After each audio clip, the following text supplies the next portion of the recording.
ಹಳೆ ಕಾಲದ ಒಲೆ ಎಲ್ಲ ನೋಡಿ ನೋಡಿ ಮೊದಲೆಲ್ಲ ಈ ತರ ಎಲ್ಲ ಒಲೆಯಲ್ಲಿ ಕಟ್ಟಿಗೆ ಹಾಕಿ ಎಲ್ಲ ತುಂಬಾ ಗದ್ದೆ ಯಾಕೆ ಎಂತ ಗೊತ್ತಾ ಈಗ ಇದು ಬೇಗ ತುಂಬಾ ಆಗ್ತದೆ ಅನ್ನ ಗದ್ದೆಯಲ್ಲಿ ಬೆಳೆದದ್ದು ನಾವೇ ಇದನ್ನು ಬೇಯಿಸಿ ನಾವೇ ಇದನ್ನು ಟೆಂಪದೆಲ್ಲ ಹಾಕಿಕೊಂಡು ಬೇಯಿಸಿ ಒಣಗಿಸಿ ಇದು ಟೆಂಪದಲ್ಲಿ ಹಾಕಿ ನಾವು ಇಲ್ಲಿ ಹತ್ತಿರ ಮಿಲ್ ಉಂಟು ನೋಡಿ ಗೊತ್ತಿರ್ಬೋದು ಶೀತಂಗ ಅಂತೇಳಿ. ಈಗ ಮಿಲ್ಲು ಮುಂಚೆ ಎಲ್ಲ ಮನೆಯಲ್ಲಿ ಕೊಡ್ತಿದ್ದಾರಲ್ಲ ಬೇಯಿಸಿ. ನಮಗೆ ಮಿಲ್ ಇತ್ತು, ಅದು ನನ್ನ ಸಣ್ಣ ಮಗನ ಮದುವೆಗೆ ಜಾಗ ಇಲ್ಲ ಅಂತೇಳಿ ನಾವು ತೆಗ್ದದ್ದು. ಅದೀಗ ಮಿಲ್ ಇಲ್ಲ, ಮತ್ತೆ ಅದು ಹಲವಾರು ಇದೆಲ್ಲ ಪಂಪ್ ಎಲ್ಲ ಉಂಟು.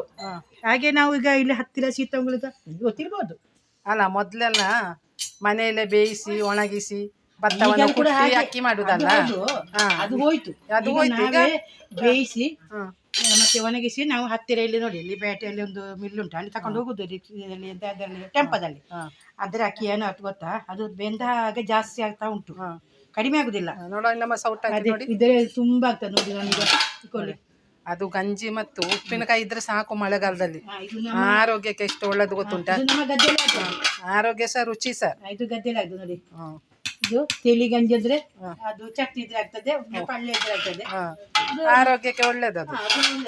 ಇದು ನೋಡಿ ಮಣ್ಣಿದ ಒಲೆ ಅಲ್ಲ, ಇದು ಮಣ್ಣಿದು ಇದಕ್ಕೆ ಅಂತ ಗೊತ್ತ ಮಡಿಕೆ ಪಾತ್ರೆ ಮದ್ದು ಅದು ಎಂತ ಇಲ್ಲ. ಹೌದು, ಕೆಮಿಕಲ್ ಎಂತ ಇಲ್ಲ. ಸೊಪ್ಪು ಮತ್ತು ಗೊಬ್ಬರ, ಹಟ್ಟಿ ಗೊಬ್ಬರ ಇದು ಬೇಸಾಯ ಮಾಡುದು. ಗದ್ದೆ ತೆಗೆದುಕೊಂಡೋಗಿ ಅದೇ ಗೊತ್ತಾಗ್ತಲ್ಲ, ಗದ್ದೆ ತೆಗಿಲಿಲ್ವಾ. ಇದು ನೋಡಿ ಮಣ್ಣಿನ ಪಾತ್ರ ನೋಡಿ, ಮೀನು ಪದಾರ್ಥ ಮಾಡ್ಲಿಕ್ಕೆ, ಕೋಳಿ ಮುಂಚೆಲ್ಲ ತರಕಾರಿ ಸಹ ಅದರಲ್ಲೇ ಪದಾರ್ಥ ಮಾಡುದು. ಒಲೆ ನೋಡಿ ಅದರೆಲ್ಲ ಒಳಗೆ ಉಂಟು. ಅದರಲ್ಲಿ ಗಂಜಿ ಮಾಡಿದ್ರೆ ಇದರಲ್ಲಿ ಒಲೆಯಲ್ಲಿ ಪದಾರ್ಥ ಸಹ ಮಾಡ್ಲಿಕ್ಕೆ.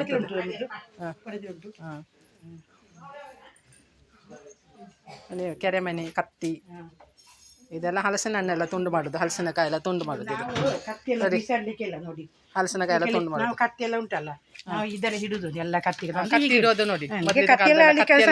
ಕತ್ತಿ ಎಲ್ಲ ಈಗ ಕೆಲಸ ಮಾಡ್ತಾ ಇದ್ರೆ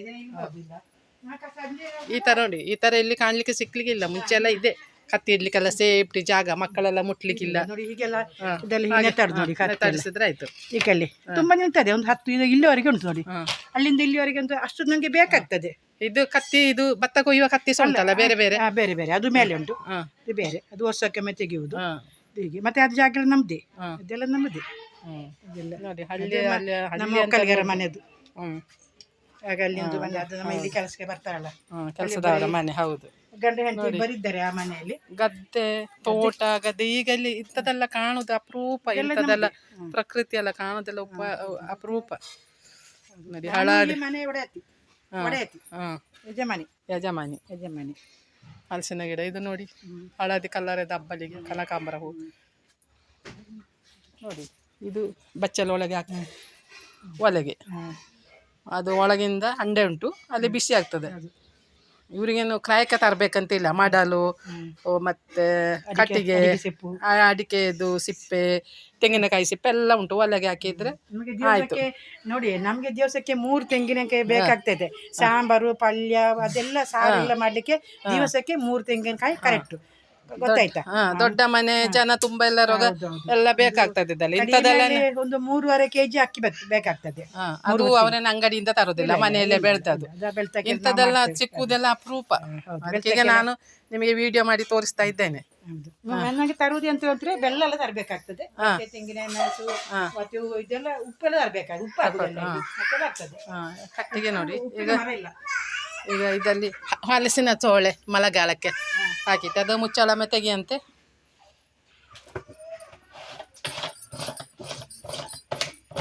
ನೋಡಿ ಹಲಸಿನ ಸೋಲೆ ನೋಡಿ, ದಕ್ಕೋದು ಹಲಸಿನ ತೋಳೆ ನೋಡಿ, ಉಪ್ಪಿನಲ್ಲಿ ಹಾಕಿದ್ದು ನೋಡು. ಇದು ಮಳೆಗಾಲಕ್ಕೆ ಪದಾರ್ಥಕ್ಕೆ ಪಲ್ಯ ಮಾಡ್ಲಿಕ್ಕೆ ಒಳ್ಳೇದಾಗ್ತದೆ. ಇದ್ರ ಮಳೆಗಾಲ ಅಂತಲ್ಲ, ಇದು ಪಲ್ಯ ಆಗ್ತದೆ. ಇದ್ರ ಹಪ್ಪಳ ಅದಕ್ಕಿಂತ ಚೆನ್ನಾಗ್ತದೆ. ದೋಸೆ ಮಾಡ್ಲಿಕ್ಕೆ ಆಗ್ತದೆ, ದೋಸೆ ಹಪ್ಪಳ ಮಾಡ್ಲಿಕ್ಕೆ ಆಗ್ತದೆ. ಮತ್ತೆ ಉಂಡ್ಲಂಗ ಮತ್ತೆ ಒಡೆ ಗೊತ್ತುಂಟಲ್ಲ, ಅದೆಲ್ಲ ಮಾಡ್ಲಿಕ್ಕೆ ಆಗ್ತದೆ. ಇದರಲ್ಲಿ ಏನ್ ಬೇಕಾದ್ರೂ ಮಾಡ್ಬಹುದು. ಪುಳಿ ಒಗ್ಗರೆ ಹಾ. ಪುಳಿಗಜ್ಪು ಹಾ, ಅದು ಕೂಡ ಮಾಡ್ಲಿಕ್ಕೆ ಆಗ್ತದೆ. ಹ್ಮ್. ಉಂಡಗ ತುಂಬಾ ಒಳ್ಳೆದಾಗ್ತದೆ. ಉಂಡಲ್ಲಿ ಕೆಲಸ ಮಾಡ್ಲಿಕ್ಕೆ ಆಗ್ತದೆ. ಮತ್ತೆ ಈಗ ರೊಟ್ಟಿ ಆಗ್ತದೆ. ರೊಟ್ಟಿ ಆಗ್ತದೆ, ಏನ್ಸ ಮಾಡ್ಬೋದು. ತೆಂಗಿನ ತುರಿ ಎಲ್ಲ ಹಾಕಿ ಅರಿಯೊಟ್ಟಿ ಕಡ್ದು ಅದಾಗ್ತದೆ. ಜೀರಿಗೆ ಎಲ್ಲ ಹಾಕಿ ಉಂಡ್ಲಕ ಹೇಗೆ ಮಾಡ್ಲಿಕ್ಕೆ ಉಂಟು ನೋಡಿ, ಇಷ್ಟು ಚಂದ ಉಂಟು ನೋಡಿ ಇದೆಲ್ಲ. ಎಷ್ಟು ಒಳ್ಳೇದುಂಟು ನೋಡಿ. ಗಟ್ಟಿ ಉಂಟು. ಅದ್ರ ಫಲ್ತರಿ ಹಾಕ್ಲಿಕ್ಕೆ ಉಂಟು. ಹಲಸಿನಕಾಯಿ ಬೀಜ ಇದೆಲ್ಲ ನಮ್ಮ ಮನೆಯಲ್ಲಿ ಆಗ್ತಾ ಉಂಟು ನೋಡು. ಇದು ಮುಂಡಿ ಗೊತ್ತುಂಟಾ? ಇದು ನೋಡಿ ಮುಂಡಿ, ಇದು ಇದ್ರ ಉಪ್ಪಿನಕಾಯಿ ಆಗ್ತದೆ. ಇದು ಉಪ್ಪಿನಕಾಯಿ, ಇದು ಪಲ್ಯ ಮಾಡ್ಲಿಕ್ಕೆ ತುಂಬಾ ಚೆನ್ನಾಗ್ತದೆ. ಮತ್ತೆ ಇದು ಎಂತ ಇದು ಹೆಸರೆಲ್ಲ ಹಾಕಿ ಪಲ್ಯ ಮಾಡ್ಲಿಕ್ಕೆ, ಸಾಂಬಾರು ಮಾಡ್ಲಿಕ್ಕೆ, ಗಸಿ ಮಾಡ್ಲಿಕ್ಕೆ ಆಗ್ತದೆ. ಮುಂಡಿದು ಗೆಡ್ಡೆದು. ಮುಂಡಿದು ಅಂತ ಹೇಳಿದ್ರೆ ಮುಂಡಿ ಎಲ್ಲ ಗೊತ್ತಿರ್ಬೋದು, ಮಳೆಗಾಲದಲ್ಲೆಲ್ಲ ಮುಂಚೆ ಎಂತಾರು ಇದ್ರೆ ಇದು ತಿಂದ್ರೆ ಅಷ್ಟು ಒಳ್ಳೇದು. ಇದಕ್ಕೆಲ್ಲ ಇದು ಬರುದಿಲ್ಲ. ಮುಂಡಿ ಅಂತ ಗೊತ್ತಿರ್ಬೋದು, ಮುಂಚೆ ಎಲ್ಲ ಮಳೆಗಾಲದಲ್ಲಿ ಎಲೆಯನ್ನು ತಲೆಯಲ್ಲಿ ಇಟ್ಟು ಹೋಗುದು, ದೊಡ್ಡ ಎಲೆ, ಅದು ಅದರ ಗಡ್ಡೆನೇ ಇದು. ಹೌದು, ನಾವು ಮುಂಡಿ ಅಂತ ಹೇಳ್ತೇವೆ. ಮುಂಡಿ ನಿಮ್ಮ ಹೋಟೆಲ್ ಎಂತ ರೋಗ ಆದ್ರೂ ಕೂಡ ಕಡಿಮೆ ಆಗ್ತದೆ. ಹೌದು, ಕ್ಲಿಯರ್ ಆಗ್ತದೆ. ಹೊಟ್ಟೆ ಕ್ಲೀನ್ ಆಗಿ ಒಳ್ಳೇದು, ಬರುದಿಲ್ಲ ಅದ್ರಲ್ಲಿ. ನೋಡಿ ನಮ್ಗೆ ಅದೆಲ್ಲ ದುಡ್ಡು ನಾವು ಅವತ್ತು ಉಪ್ಪಿನಕಾಯಲ್ಲಿ ಹಾಕಿದ್ದೇವೆ ನೋಡಿ. ಎಂತ ದೋಸೆನೆ ಇಲ್ಲಿ ಎಲ್ಲ ಉಂಟು. ಇದೆಂತ? ಅದೆಲ್ಲ ಎಂತ ಇಲ್ಲ, ಅದು ನಮ್ಮ ಹಳೆ ಫ್ರಿಜ್ಜಿ. ಯಾವುದು? ಇದು ಎಂತ? ಇದು ಮಾವಿನ ಹಣ್ಣು. ಉಪ್ಪಿನ ನೀರಿನಲ್ಲಿ ಹಾಕಿದ ಮಾವಿನ ಹಣ್ಣು ನೋಡಿ. ನೋಡಿ ಎಂತ ಕಾಟು ಕುಕ್ಕು ಗೊತ್ತುಂಟ? ಕಾಟು ಉಪ್ಪು. ಹೌದು, ಇಕೊಳ್ಳಿ ನೋಡಿ ಉಪ್ಪಿನಕಾಯಿ ಹಾಕಿದ ನೀರು, ಉಪ್ಪಲ್ಲಿ ಹಾಕಿಟ್ಟ ಮಾವಿನಕಾಯಿ ಹಣ್ಣು ಮಾವಿನ ಹಣ್ಣು ಉಪ್ಪಿನಲ್ಲಿ ಹಾಕುದು. ಎಷ್ಟೋ ಕಾಲಕ್ಕೆ ಹಾಳಾಗುದಿಲ್ಲ ಇದು. ನೋಡಿ 1-2 ವರ್ಷ ಇಟ್ಟರು ಆಗ್ತದಲ್ಲ. ಹೌದು ನೋಡಿ ಹೇಗುಂಟು ನೋಡಿ. ಚಟ್ನಿ ಮಾಡ್ಬೋದು, ಹಾಗೆ ಸಹ ತಿನ್ಬಹುದು. ಇದು ಹೀಗೆ ಸಿಪ್ಪೆಲ್ಲ ಹಾಕಿ 1-2 ಮೆಣಸು ಬೆಂಕಿಯಲ್ಲಿ ಸುಟ್ಟು ಅದನ್ನು ಒಂದು ಸ್ವಲ್ಪ ಉಪ್ಪು ಹಾಕಿ ಚಟ್ನಿ ಮಾಡಿದ್ರೆ ನೀರೆಲ್ಲ ಹಾಕಬಾರ್ದು, ಅಷ್ಟು ಒಳ್ಳೇದಾಗ್ತದೆ. ಗಂಜಿ ಊಟಕ್ಕೆ ಒಳ್ಳೇದಲ್ಲ. ಹೀಗೆ ಕಡಿಬೇಕು, ಇದು ಸಿಪ್ಪೆ ಎಲ್ಲ ಕಡಿಬೇಕು ಒಟ್ಟಿಗೆ. ಆ ಗಂಜಿ ಊಟಕ್ಕೆ ಕುಚ್ಚಲ್ ಹಾಕಿ ಇದು ಗಂಜಿ ಹಾಕಿ ಊಟ ಮಾಡ್ಲಿಕ್ಕೆ ಹೀಗೆ ತಿನ್ಲಿಕ್ಕೆ ಖುಷಿ ಒಳ್ಳೇದಾಗ್ತದೆ. ಹೌದು, ನೀವು ತಿಂದು ನೋಡಿ. ಈಗ ನೋಡಿ, ನೀವು ತಿಂದು ನೋಡಿ ಇದನ್ನು ಸ್ವಲ್ಪ ತುಳಿ ಇರಬೇಕಾದ್ರೆ. ಹೌದು, ಅಷ್ಟು ಒಳ್ಳೇದಾಗ್ತದೆ. ಇದನ್ನು ಸ್ವಲ್ಪ ತುಳಿದು ಅಂದ್ರೆ ಉಪ್ಪು ಇದು ಹೋಗ್ಬೇಕು, ತೊಳೆದು ತೆಗೆದುಕೊಂಡು ಬಾಗೋಡೊಮ್ಮೆ ಅವರಿಗೆ ತೋರಿಸ್ತೀನಿ.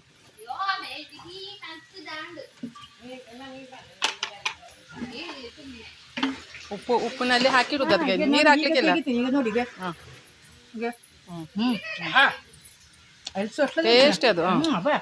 ಇದು ನೀವು ನೋಡಿ, ಮಕ್ಕಳೆಲ್ಲ ನಂಗೆ ಕೊಡಿ, ನನಗೊಂದು ಹೇಳಿ ನೋಡಿ.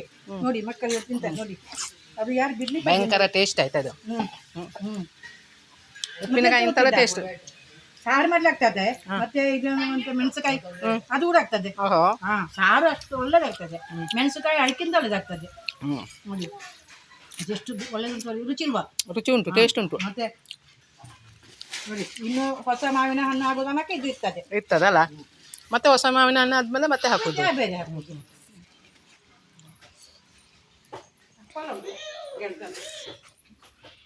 ಈಗ ನೋಡಿ ಗಂಜಿ ಕುದೀತಾ ಉಂಟು ನೋಡಿ. ಗಂಜಿ ಕುದೀತಾ ಉಂಟು ನೋಡಿ. ಇದನ್ನು ಬಗ್ಗಿಸಿದ್ರು ಆಗ್ತದೆ, ಅಲ್ಲ ತೋಡಿದ್ರು ಆಗ್ತದೆ. ಅನ್ನ ಆಗ್ತದೆ. ಅನ್ನ ಬೇಕಿದ್ರೆ ಎಲ್ಲರೂ ಗಂಜಿ ಊಟ ಮಾಡ್ಬೋದು. ಅದು ಒರಿಜಿನಲ್ ನಮ್ಮ ಗದ್ದೆ